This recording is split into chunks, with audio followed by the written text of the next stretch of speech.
Olá, eu sou o Lucas e você está no Ciência Nerd. O vídeo de hoje é sobre o incrível Hulk e sobre o incrível malabarismo científico para tentar explicar por que o Hulk existe.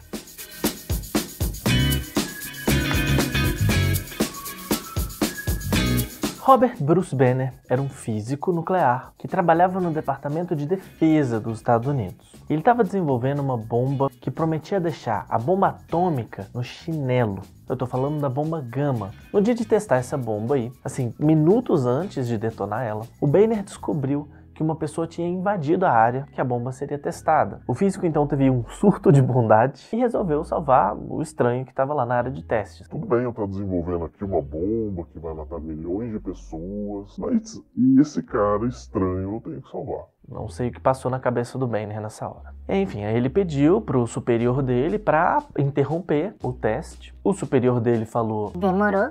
E o Banner saiu correndo, deixou a área de segurança e foi em direção ao lugar que o computador lá tinha acusado que tinha alguém. Só que o que acontece? Esse superior dele, na real, era um espião soviético e ele deixou quieto. Ele não mandou o teste ser interrompido. Resultado: quando o Banner chega no lugar, ele descobre que o invasor era um garoto e só dá tempo dele empurrar o moleque numa vala, sabe-se lá por que ele teve essa ideia, e a bomba explode. O Banner recebe uma carga enorme de radiação gama por causa da explosão da bomba. Surpreendentemente, o Bruce Banner sobrevive à explosão. Nenhuma sequela é identificada, mas a gente sabe que um tempo depois ele descobre que essa radiação, na verdade, tinha condenado ele a se transformar, em determinadas situações, numa besta absurdamente forte e descontrolada, que é o incrível Hulk. A gente sabe que, no mundo real, tomar uma dose alta de radiação gama não te dá super força e nem tem qualquer efeito positivo no seu corpo. Mas qual exatamente é o efeito da radiação? Ou, em outras palavras, o que deveria ter acontecido com Bruce Banner se ele vivesse no mundo real? Os raios gama são um tipo de radiação eletromagnética que concentra muita energia. Para você ter ideia, essa radiação pode ter milhões de vezes mais energia do que o raio ultravioleta, que vem do Sol. E eles têm essa alta energia porque essa radiação tem um comprimento de onda muito pequeno. E isso permite que ela penetre muito profundamente na matéria. Só uma camada grossa de chumbo ou de concreto para barrar essa radiação. Por conta dessas características, a radiação gama é muito usada para matar micro-organismos. Dá para usar ela em alimentos, para descontaminar e aumentar o tempo de validade. Dá para descontaminar equipamento médico, enfim. É uma radiação bastante usada para isso. Essa radiação também é usada em radioterapias. Quando o raio gama atinge uma célula tumoral, os raios provocam efeitos químicos, biológicos, que levam à morte da célula. Então é uma boa arma contra células tumorais. E esse é um avião.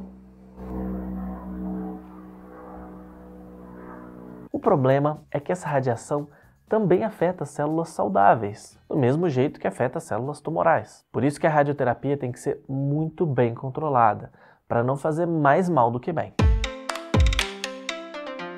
Uma das coisas que essa radiação pode fazer, quando atinge uma célula, é provocar o pior tipo de dano que o nosso DNA pode sofrer, que são as quebras de fita dupla, ou também chamado de DBS, Double Stranded Break, que é quando os dois lados da fita de DNA são quebrados. E assim, gente, danos ao DNA acontecem o tempo todo. Só de você tomar sol e receber radiação ultravioleta, as moléculas de DNA de algumas das suas células já sofrem pequenas lesões. A maioria das vezes são lesões simples e o próprio organismo dá conta de reparar esses danos. O problema é que, quando o dano é muito severo, que é o que costuma acontecer, quando a radiação que você toma é gama, ou um raio-x, por exemplo, a célula acaba morrendo. Se você recebe uma dose alta de radiação no corpo inteiro, como aconteceu com as pessoas nos acidentes nucleares que a gente conhece, de Chernobyl, Goiânia, Fukushima, o seu corpo inteiro vai ser destruído pela radiação. E você morre em dias, ou até em horas.